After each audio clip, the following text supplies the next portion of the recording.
Samuel Insull stole billions, yet died a penniless fugitive. The man we are auditing today did the absolute inverse. He owned a personal territory 76 times the size of his own European kingdom, not merely as a traditional monarch, but as the ruthless chief executive of a corporate monopoly. This is the secret audit of the Congo Free State, history's only fully private colony, and the trillion-dollar rubber terror that secretly financed the gleaming facade of modern Europe. In 1865, Leopold II ascended to the throne as King of the Belgians. But he quickly found the ceremonial constraints of constitutional monarchy entirely beneath his ambition. Belgium was a small European nation, and his actual political power was tightly bound by parliament. He looked out at his restricted crown and demanded far more. He famously declared that a small nation must possess a colony of its own. But when Leopold set out to claim a slice of the globe, he wasn't doing it for the pride of Belgium. He intended to secure a massive, unchecked personal property registered solely in his own name. In 1878, Leopold hired legendary explorer Henry Morton Stanley, the man who famously found Livingstone, to map and claim the Congo Basin. Stanley signed a 5-year contract under the explicit guise of humanitarian and scientific exploration. He had no idea he was serving as the vanguard for a king's private corporate grab. At the Berlin Conference of 1884, Leopold executed a masterpiece of diplomatic theater. He pitched his vast Congo project as a pure humanitarian sanctuary, a free trade zone dedicated to civilizing the interior and protecting indigenous tribes. The great powers of Europe swallowed the fiction whole, handing an entire continent to a single man under the guise of charity. The European powers handed him a sprawling tropical territory 75 times the size of Belgium. But it didn't belong to the Belgian state.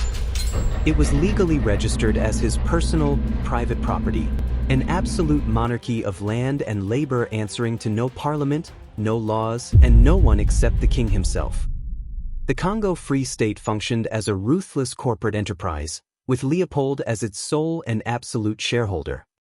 He carved up the territory into exclusive concession companies, like ABIR and La Société Anversoise, granting them absolute monopolies over the land. In return, these companies funneled massive dividend percentages straight back into his royal pockets, sometimes taking half of the pure profit. In 1896, Leopold issued a dark, secret decree establishing the Domaine de la Couronne, a private, ring-fenced personal estate spanning 112,000 square miles of the richest rubber forests in the interior. This was off the books, completely separate from the state treasury. To extract its wealth, his officials imposed brutal rubber quotas, enforced with merciless precision by a private army known as the Force Publique. The financial returns defied reason. From his private estate alone, Leopold raked in over $15 million in a single decade, while the concession companies poured millions more into his vaults. Consider ABIR, a net profit exceeding $3 million on a tiny initial capital base of just $45,000. Dividend payouts consistently averaged more than 10 times the original value of the stock. King Leopold had successfully engineered the ultimate corporate empire, a flawless, highly profitable extraction machine. But the human toll exacted to feed that bottom line was entirely beyond calculation, hidden behind the gleaming financial ledgers of Brussels. If you think corporate greed is a modern invention, hit the subscribe button. We're auditing the men history tried to hide. Rubber was the high-stakes petroleum of the 19th century. The sudden explosion of inflatable tires and the birth of the automobile sent global market prices soaring into the stratosphere. Leopold realized he was sitting on the ultimate motherlode. He didn't need to spend years cultivating fragile rubber plantations when the dense, untamed jungles of the Congo were choked with ancient, wild rubber vines. Leopold's administrative system was terrifyingly simple. Every single village in the concession zones was legally mandated to pay an exorbitant annual tax, not in currency, but in raw rubber. The assigned quotas were utterly arbitrary and physically impossible to fulfill through sustainable harvesting. When the villagers inevitably fell short, The consequences inflicted upon them were swift, systemic, and utterly brutal. The force public served as Leopold's ruthless private army, commanded by European officers and filled out by conscripted soldiers drawn from distant regions. Their explicit mission was unambiguous: collect the rubber quotas on schedule, by any means necessary, and crush any whisper of resistance before it could take root. When a worker failed to meet his impossible daily quota, the system turned on his family. Wives and children were seized and locked inside crude stockades, starved and systematically beaten with a heavy hippopotamus hide whip known as the chikot. In the darkest corners of the outposts, captive women were subjected to absolute subjugation and forced labor. To ensure soldiers weren't wasting ammunition on hunting or rebellion, officers demanded absolute accounting. Every expended cartridge required a human hand as proof of execution. Soldiers slaughtered villagers indiscriminately, men, women, and children, returning with severed hands to balance the ledger. In many cases, to survive meeting the grim quota, victims had their hands hacked off while still breathing. In 1903, British Consul Roger Casement stepped into the interior and began documenting the atrocities with courtroom precision. His formal reports captured a staggering horror: a young boy of 11 or 12 with his right hand severed at the wrist, and a young man whose hands had been systematically beaten off his arms with the heavy butts of rifles against a tree. In 1904, a village chief named Laundering stepped before an investigating commission and laid down 110 small twigs. Each fragile stick represented a human life erased by Leopold's extractive system in his village alone. He was far from the exception. Across vast regions of the Congo Basin, total populations plummeted by half. The ultimate death toll was staggering beyond comprehension. Even the colonial administration's own internal reports could not entirely hide the catastrophic population collapse. Modern historians estimate that between 5 and 10 million Congolese perished during Leopold's bloody reign, slaughtered by direct violence, starved by forced labor, or swept away by epidemics of sleeping sickness as systemic malnutrition destroyed their immune systems. This was the brutal reality of the red rubber system. It was never about philanthropy, civilization, or traditional colonization. It was industrial-scale slavery operated purely for maximum private profit. And the financial dividends reaped by the crown were beyond imagination. So what did King Leopold do with his mountain of blood-soaked billions? He laundered the profits of mass murder into stone and steel. He funded a massive, glittering building spree across Belgium, constructing sprawling royal greenhouses, grand triumphal arcades, and colossal museums to cement an untouchable legacy of civic grandeur built entirely upon a foundation of unseen bones. Leopold transformed his ill-gotten fortune into a permanent skyline of civic grandeur across Belgium. He funded the colossal Palace of Justice, the sweeping royal galleries of Ostend, and the magnificent Royal Museum for Central Africa in Tervuren, a grand palace built to showcase his overseas trophies, which today houses one of the world's finest collections of African art and artifacts. For over a century, those halls of art and history offered total silence. Until very recently, nothing on display gave a single hint that millions of Congolese souls perished unnatural deaths while these treasures were looted and brought to Europe.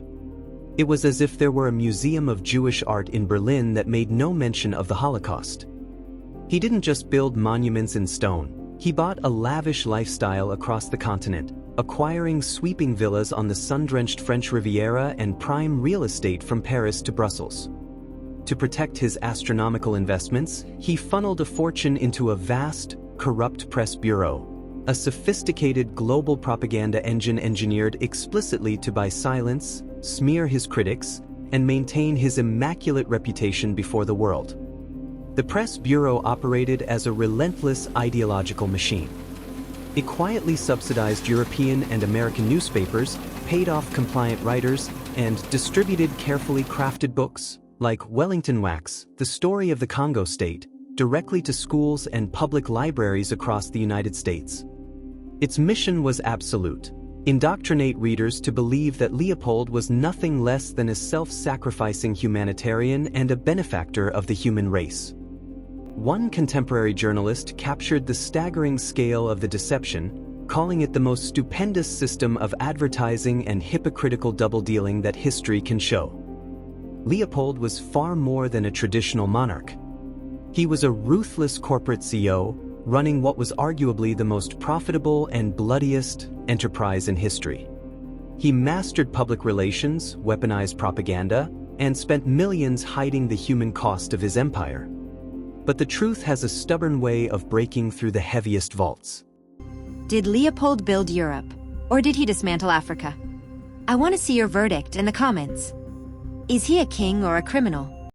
The man who finally cracked open Leopold's empire wasn't a statesman or a politician. He was a humble shipping clerk working in the port of Antwerp. His name was Edmund Dean Morel, and he noticed a fatal discrepancy in the cargo manifests that would bring a king to his knees. Working the bustling docks of Antwerp in the mid-1890s, Edmund Morel spotted a glaring mathematical lie. Ships steaming out to the Congo carried crates of rifles and military ammunition, and nothing else. They returned packed to the gunwales with raw rubber and ivory. There was no exchange of commercial goods, no mutual trade, just a vicious, closed loop of extraction. The conclusion was inescapable. This was an empire sustained entirely by slavery. Morel didn't keep quiet. He resigned from his secure shipping job, picked up a pen, and founded the West African Mail. Gathering explosive testimony from brave missionaries, travelers, and internal whistleblowers, he systematically published the unvarnished horrors, exposing the massacres, the systematic mutilations, and the industrial forced labor to a shocked global audience. The sheer volume of Morel's exposures forced the British government's hand in 1903, compelling them to dispatch their consul in the Congo, Roger Casement, on an official fact-finding mission. Venturing deep into the interior, Casement gathered harrowing testimony directly from survivors, witnessed the brutal physical mutilations firsthand, and meticulously documented the names of the killers. Casement's devastating official report detonated across the globe. Mass protest meetings erupted across Britain, the United States, Europe, Australia, and New Zealand. Literary giants joined the crusade. Mark Twain unleashed a blistering satire targeting the king's hypocrisy, while Arthur Conan Doyle published a fierce book exposing the regime's horrific crimes. In 1904, Morel and Casement forged the Congo Reform Association, sparking the world's first modern human rights campaign. Wielding magic lantern slide projectors, horrific atrocity photographs, and raw first-hand testimony, they beamed the undeniable reality of Leopold's plunder directly onto theater screens across the Western world. By 1908, the global wall of pressure became completely unstoppable. Under intense international scrutiny, the Belgian parliament annexed the Congo Free State, stripping Leopold of his brutal private fiefdom and forcing him to surrender his personal colony to the state. Stripped of his corporate crown, the disgraced king died the very next year. Yet, the irreversible damage was already done, locking the region into decades of ongoing exploitation. And the man who orchestrated it all? King Leopold was never put on trial, never convicted, and never truly held to account for the millions who died. Leopold's private colony remains the defining corporate crime of the 19th century. The wealth extracted was immense, the human toll truly incalculable, and the fractured legacy of that exploitation continues to echo through the landscape long after the king was gone. But Leopold's extraction didn't die with him. It created a blueprint for exploitation that persisted for decades. That same predatory mechanism, those same global forces that built Leopold's fortune, would eventually converge again to orchestrate the brutal assassination of Patrice Lumumba, a $24 billion hit to reclaim control of the Congo's future. The same mining giants that bankrolled Leopold's regime simply rebranded into the powerful Union Minière. Decades later, that exact entity became the primary force backing the coup against Patrice Lumumba. A toxic alliance of the United States, Belgium, and multinational mining conglomerates, all of them united by a single, ruthless objective: to secure their grip on the Congo's stolen wealth. Today, the Congo remains one of the richest countries on Earth, and yet one of the poorest. The vast wealth that once fueled Leopold's private empire is still being extracted at an industrial scale, often by global conglomerates with deep historical roots in the region. The fundamental mechanism of extraction hasn't changed. The only difference is that today, it is perfectly legal. Leopold's regime was no historical anomaly, it was the blueprint.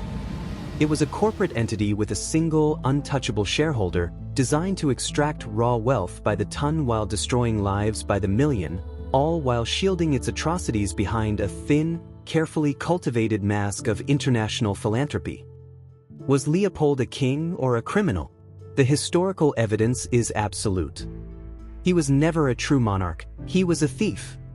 He was never a philanthropist, he was a mass murderer.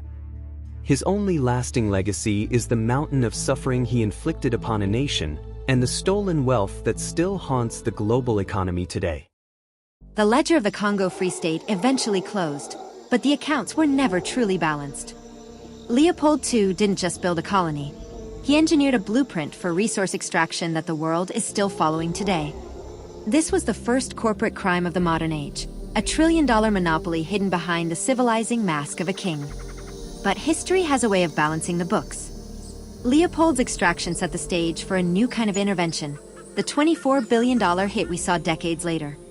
The tragedy of the Congo didn't end with a king. It evolved into a corporate plot that would eventually claim the life of Patrice Lumumba. If you haven't seen our audit on how that $24 billion heist was executed, click here to continue the investigation. Subscribe to Time Recalls as we continue to audit the world's most ruthless leaders and the untold stories they tried to burn. I'll see you in the next investigation.